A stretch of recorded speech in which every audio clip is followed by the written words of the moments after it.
That is my CPAP machine, but more about that some other time. So here it is in the morning,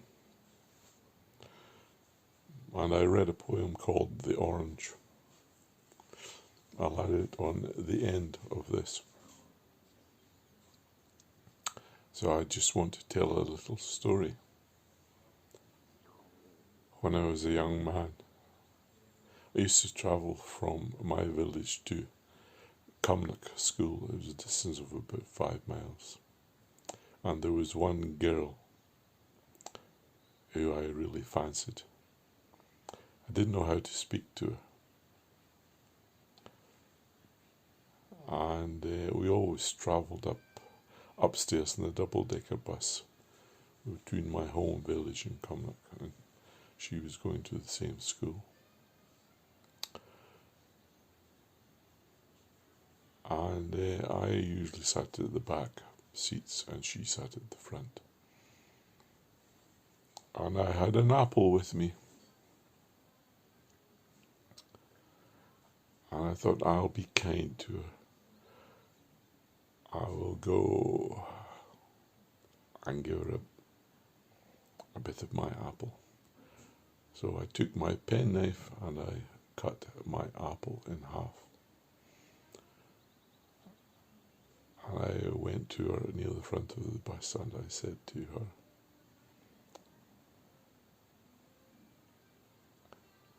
"Would you like a bit of apple? You can have the bigger half."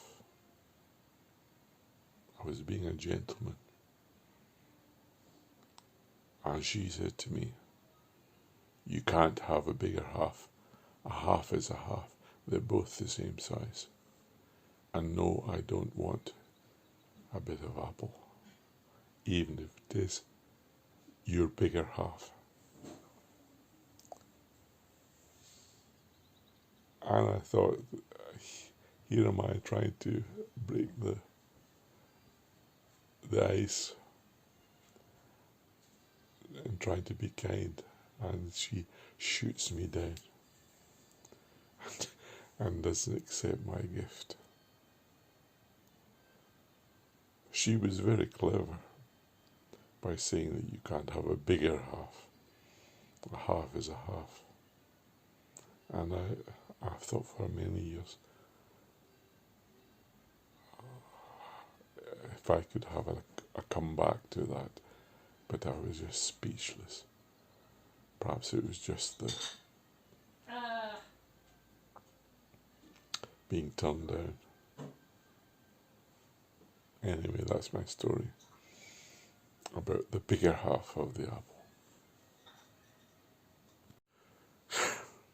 Perhaps I dodged a bullet, not having anything to do with that girl when she was just so pernickety about half being the same size.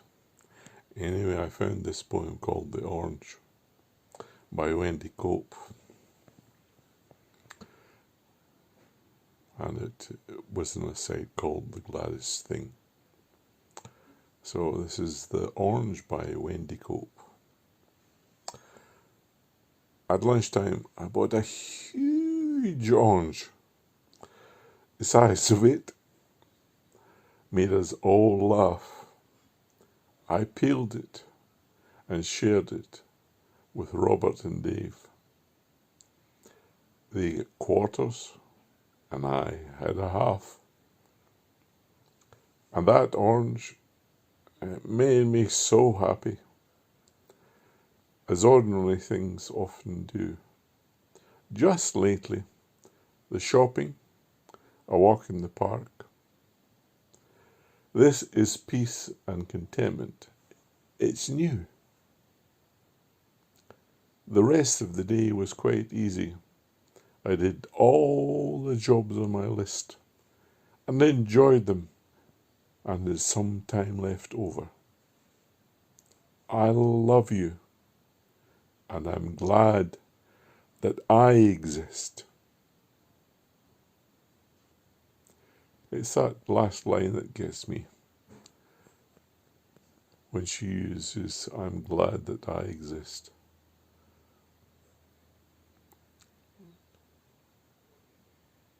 I would have thought that it would have been, I'm glad that you exist.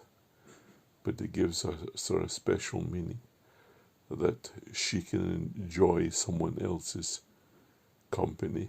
If she wasn't here, she wouldn't have that feeling of loving another person, just having the opportunity to love another person. And I'm thinking back to that bus and the trip from Cumnock Academy, and that girl who was so pedantic.